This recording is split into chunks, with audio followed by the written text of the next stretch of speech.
CHAPTER XXIV THE PLAN THAT FAILed "But now," said Kemp, with a side glance out of the window, "what are we to do?"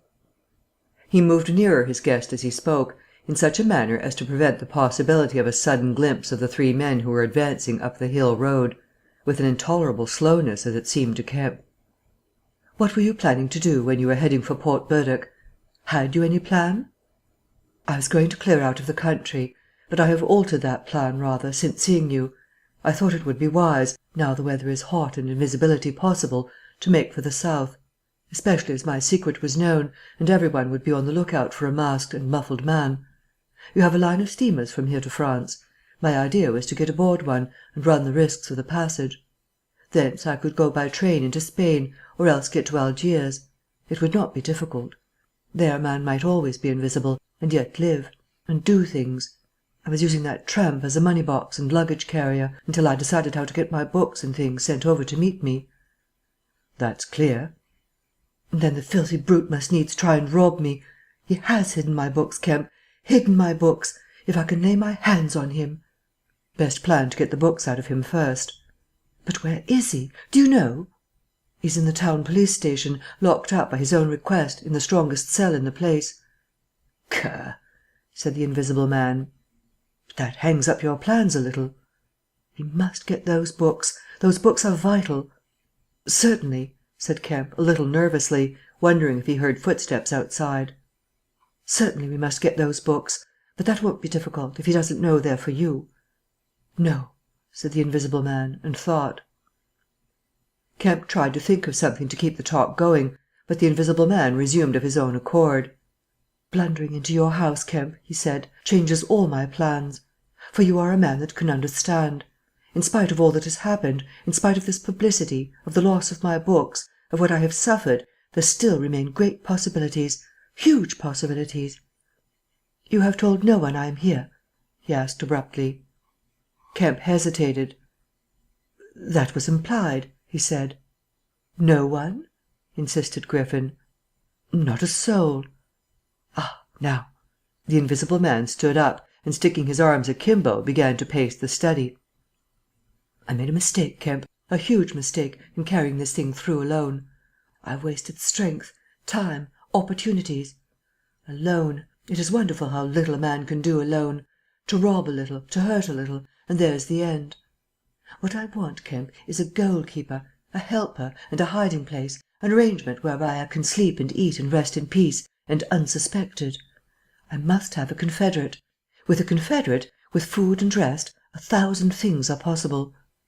Hitherto I have gone on vague lines. We have to consider all that invisibility means, all that it does not mean. It means little advantage for eavesdropping and so forth. One makes sounds. It's of little help. A little help, perhaps, in housebreaking and so forth. Once you've caught me, you could easily imprison me. But on the other hand, I'm hard to catch. This invisibility, in fact, is only good in 2 cases. It's useful in getting away. It's useful in approaching. It's particularly useful, therefore, in killing. I can walk round a man, whatever weapon he has, choose my point, strike as I like, dodge as I like, escape as I like." Kemp's hand went to his moustache. Was that a movement downstairs? "And it is killing we must do, Kemp." "It is killing we must do," repeated Kemp. "I'm listening to your plan, Griffin, but I'm not agreeing, mind. Why killing?" "Not wanton killing, but a judicious slaying.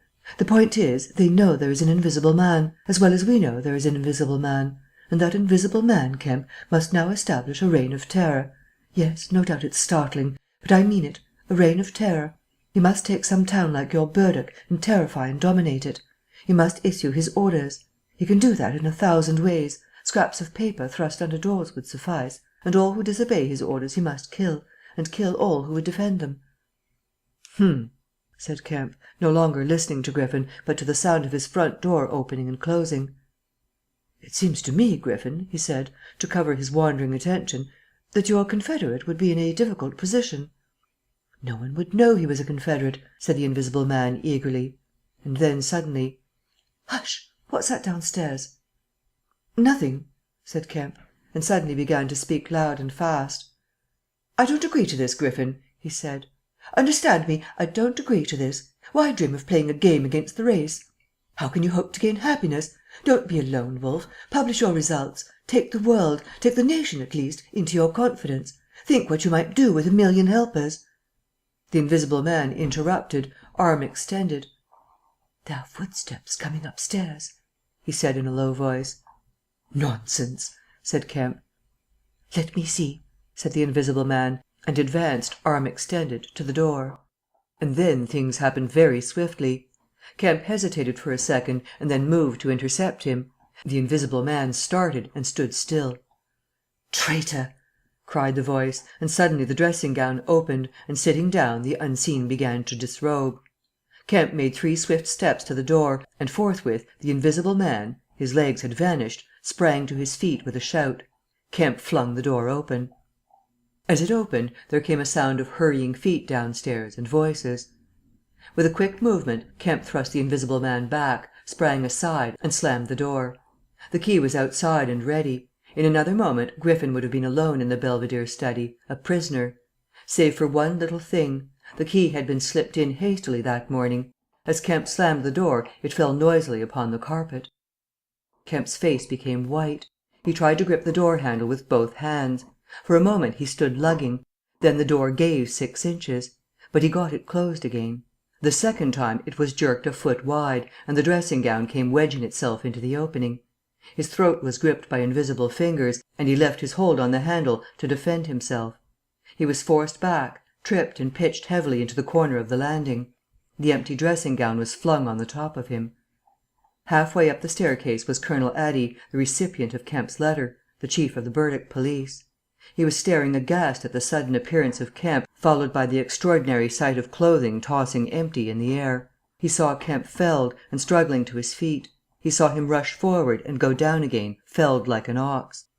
Then, suddenly, he was struck violently. By nothing. A vast weight, it seemed, leapt upon him, and he was hurled headlong down the staircase, with a grip on his throat and a knee in his groin. An invisible foot trod on his back, a ghostly patter passed downstairs. He heard the 2 police officers in the hall shout and run, and the front door of the house slammed violently. He rolled over and sat up, staring. He saw, staggering down the staircase, Kemp, dusty and dishevelled, one side of his face white from a blow, his lip bleeding, and a pink dressing gown and some underclothing held in his arms. "My God!" cried Kemp. "The game's up. He's gone." Chapter 25: The Hunting of the Invisible Man. For a space Kemp was too inarticulate to make Addie understand the swift things that had just happened. They stood on the landing, Kemp speaking swiftly, the grotesque swathings of Griffin still on his arm. But presently Addie began to grasp something of the situation. "He is mad," said Kemp. "Inhuman.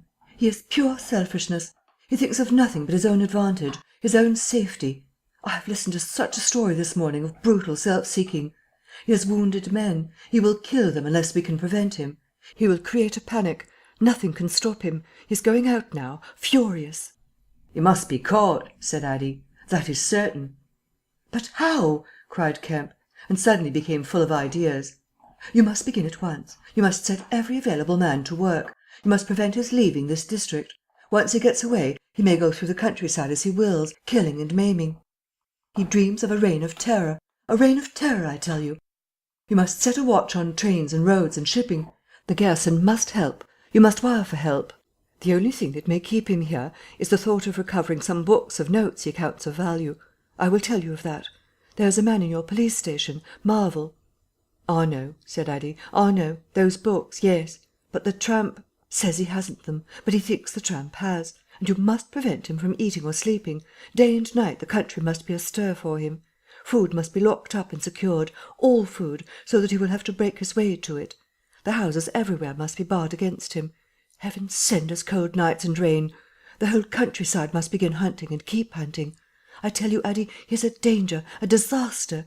Unless he is pinned and secured, it is frightful to think of the things that may happen." "What else can we do?" said Addie. "I must go down at once and begin organising. But why not come? Yes, you come too. Come, and we must hold a sort of council of war. Get Ops to help, and the railway managers. By Jove, it's urgent. Come along, tell me as we go. What else is there we can do? Put that stuff down." In another moment Addie was leading the way downstairs. They found the front door open and the policeman standing outside staring at empty air. "He's got away, sir," said one.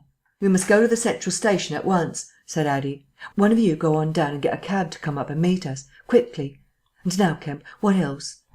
"Dogs," said Kemp. "Get dogs. They don't see him, but they wind him. Get dogs." "Good," said Addie. "It's not generally known, but the prison officials over at Alstead know a man with bloodhounds. Dogs. What else?" "Bear in mind," said Kemp, "his food shows. After eating, his food shows until it is assimilated, so that he has to hide after eating. You must keep on beating. Every thicket, every quiet corner. And put all weapons, all implements that might be weapons, away. He can't carry such things for long, and what he can snatch up and strike men with must be hidden away." "Good again," said Addie. "We shall have him yet." "And on the roads?" said Kemp, and hesitated. "Yes," said Addie. "Powdered glass," said Kemp. "It's cruel, I know, but think of what he may do." Addie drew the air in sharply between his teeth. "It's unsportsmanlike. I don't know. But I'll have powdered glass got ready. If he goes too far—" "The man's become inhuman, I tell you," said Kemp.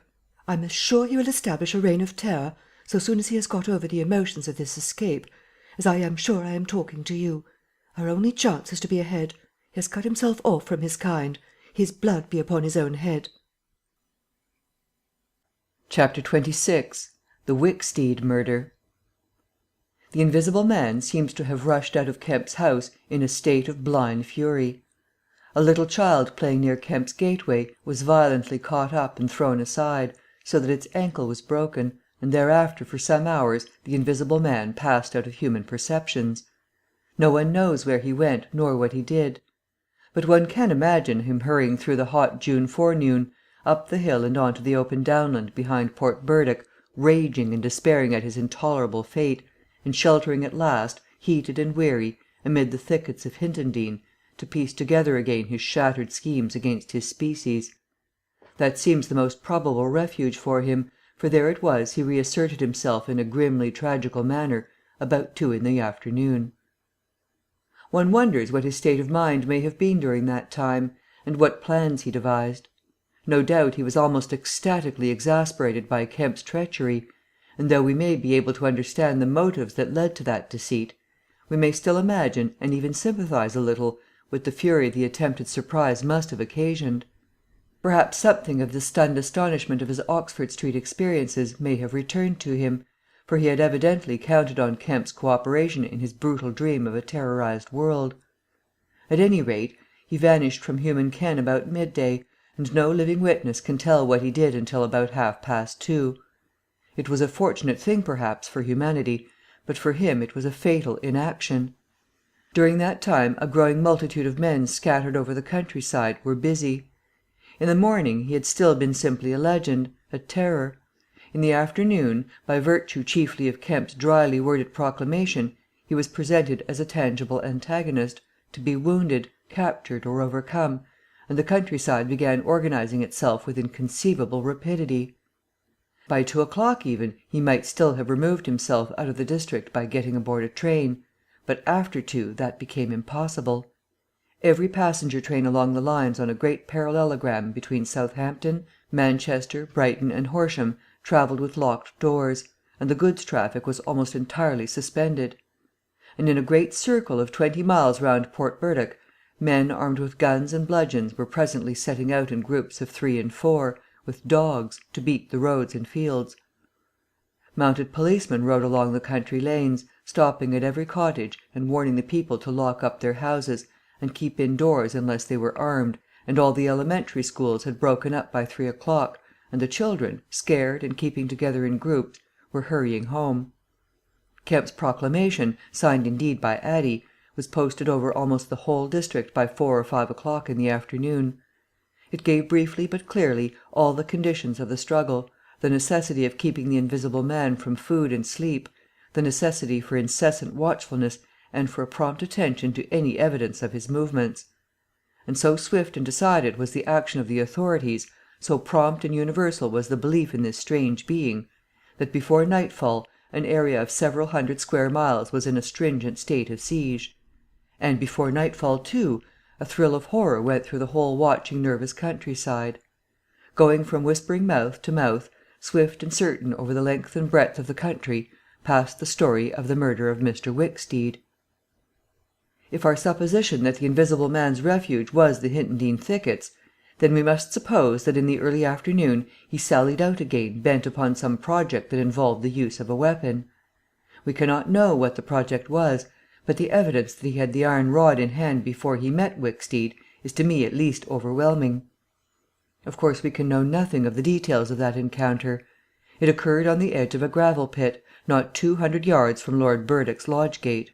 Everything points to a desperate struggle: the trampled ground, the numerous wounds Mr. Wicksteed received, his splintered walking stick. But why the attack was made, save in a murderous frenzy, it is impossible to imagine. Indeed, the theory of madness is almost unavoidable. Mr. Wicksteed was a man of 45 or 46, steward to Lord Burdock, of inoffensive habits and appearance, the very last person in the world to provoke such a terrible antagonist. Against him it would seem the Invisible Man used an iron rod dragged from a broken piece of fence. He stopped this quiet man, going quietly home to his midday meal, attacked him, beat down his feeble defences, broke his arm, felled him, and smashed his head to a jelly. Of course he must have dragged this rod out of the fencing before he met his victim. He must have been carrying it ready in his hand. Only two details beyond what has already been stated seem to bear on the matter. One is the circumstance that the gravel pit was not in Mr. Wicksteed's direct path home, but nearly a couple of hundred yards out of his way. The other is the assertion of a little girl to the effect that, going to her afternoon school, she saw the murdered man trotting in a peculiar manner across a field towards the gravel pit. Her pantomime of his action suggests a man pursuing something on the ground before him and striking at it ever and again with his walking stick. She was the last person to see him alive. He passed out of her sight to his death, the struggle being hidden from her only by a clump of beech trees and a slight depression in the ground. Now this, to the present writer's mind at least, lifts the murder out of the realm of the absolutely wanton. We may imagine that Griffin had taken the rod as a weapon indeed, but without any deliberate intention of using it in murder. Wicksteed may then have come by and noticed this rod inexplicably moving through the air. Without any thought of the Invisible Man, for Port Burdock is 10 miles away, he may have pursued it. It is quite conceivable that he may not even have heard of the Invisible Man. One can then imagine the Invisible Man making off, quietly in order to avoid discovering his presence in the neighbourhood, and Wicksteed, excited and curious, pursuing this unaccountably locomotive object, finally striking at it. No doubt the Invisible Man could easily have distanced his middle-aged pursuer under ordinary circumstances, but the position in which Wicksteed's body was found suggests that he had the ill luck to drive his quarry into a corner between a drift of stinging nettles and the gravel pit. To those who appreciate the extraordinary irascibility of the Invisible Man, the rest of the encounter will be easy to imagine. But this is pure hypothesis. The only undeniable facts, for stories of children are often unreliable, are the discovery of Wicksteed's body, done to death, and of the blood-stained iron rod flung among the nettles.